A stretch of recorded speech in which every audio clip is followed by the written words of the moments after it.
Bonjour à tous, bonjour à toutes. Alors aujourd'hui, présentation d'un steelbook avec un Blu-ray. Alors comme d'habitude, je vous montre ce que j'ai sur ce film. Bon, ça va aller très très vite. La BO de Demolition Man d'Elliott Goldenthal qui est sympa. Alors c'est un vieux CD en plus avec une cover vraiment pas terrible. On voit cette explosion, je pense, qui vient du début du film. Donc on a 16 pistes, c'est édité par Varese. Donc voilà, c'est pas mal, c'est pas ce qu'il y a de plus complet, mais bon, je pense qu'un jour on aura une version complète pour cette BO. J'ai encore le Blu-ray amarré, je m'en suis pas encore débarrassé, c'était une version import Belgique, et ce qui est bien du coup, c'est qu'on va pouvoir comparer par rapport à cette nouvelle version, le steelbook de Demolition Man. Ça se ressemble fort parce que ce qui est très bien déjà dès le départ, c'est qu'on a la jaquette d'origine qui est reprise. Alors uniquement le Blu-ray, bon c'est un peu dommage, vu que Warner sort pas mal de 4K, il y a le Fugitif prochainement, il y a d'autres films qui vont arriver, on a uniquement droit à la version Blu-ray. Bon, le bon point c'est que c'est vendu 14,90 €. Bon, voilà, c'est un prix tout à fait raisonnable, hein, parce que vous avez des Blu-ray steelbook comme Rock Academy qui sort à plus de 20 €. Voilà, là on est quand même à 14,90 €, donc ça reste correct. Alors il a l'air en bon état, on va faire le tour complet, je vais le déballer, et on va regarder tout ce qu'on a au niveau piste audio et bonus, et je vais comparer avec la Marée. À mon avis c'est le même disque, hein, on a juste un boîtier différent. Donc au niveau du Blu-ray et des pistes audio, c'est du DTS HD Master Audio 5.1 pour la version anglaise. On a du Dolby Digital français 5.1 et de l'allemand, de l'italien, de l'espagnol en 5.1 également. Et sur ce qu'on avait ici sur la Marée, bah, c'était la même chose, hein. De toute façon, vous regardez, c'est pareil, hein. C'est exactement pareil. La seule chose, c'est qu'on a un steelbook.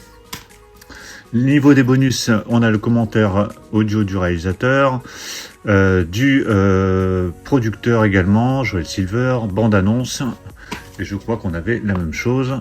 Ah non, ici, oh, si, on avait la même chose. Ouais, c'est ça, on avait exactement la même chose sur la Marée. Donc rien de plus, hein. Si vous avez la Marée et que le film vous suffit comme ça en Blu-ray et que vous voulez pas le steelbook, inutile de repasser à la caisse. Je déballe le steelbook. Voilà, c'est déballé. Je vais enlever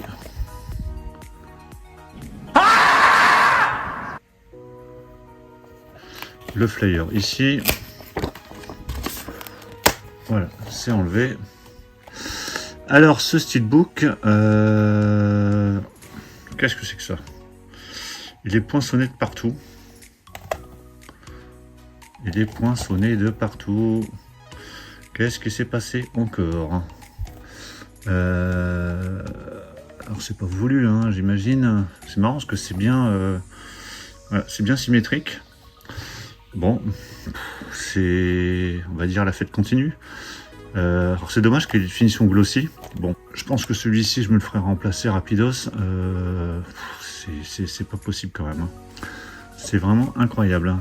Alors je me demande si c'est pas comme sur l'édition d'Halloween avec les coups de cutter là sur le fourreau. On a l'impression que c'était fait par une machine. Vous voyez? Bon, sur la tranche, on a le titre, le petit logo Warner, et au dos, bon, il n'y a rien de particulier. C'est vide. À l'intérieur, on a un disque avec une sérigraphie avec multi-logo, donc ça veut dire que c'est le même disque au niveau international. En dessous, rien de particulier. Et voilà le steelbook à plat avec ses poinçons. Il est poinçonné de partout. À chaque fois, il y a un truc différent, c'est assez incroyable. Même ici, j'ai l'impression qu'il est bien abîmé là. Bon, bah celui-là, il repartira direct à la Fnac, hein. Ça venait de la Fnac, donc je reporterai, je pense, ce week-end pour échange. Bon bah voilà pour la présentation du steelbook de Demolition Man, que je trouve bien en soi. Bon, malheureusement, encore une fois, on peut dire que j'ai été verni. Le steelbook en lui-même est très bien, hein, avec le nom des acteurs, le titre du film, une finition glossy, l'affiche d'origine. La seule chose, c'est que voilà, il est défoncé. Je me demande si c'est pas une série de steelbook, encore une fois, abîmée. Je pense que plusieurs personnes vont avoir ce problème-là. Vous me le direz dans les commentaires si vous l'avez acheté. Dites-moi ce que vous pensez du film si vous l'avez vu, qu'est-ce que vous pensez de ce steelbook. Pensez à mettre un pouce bleu si vous avez apprécié la présentation et on se retrouve très très vite pour plein d'autres présentations. Donc surtout pour ne rien rater, pensez à vous abonner. Je vous dis à tous à très bientôt. Ciao.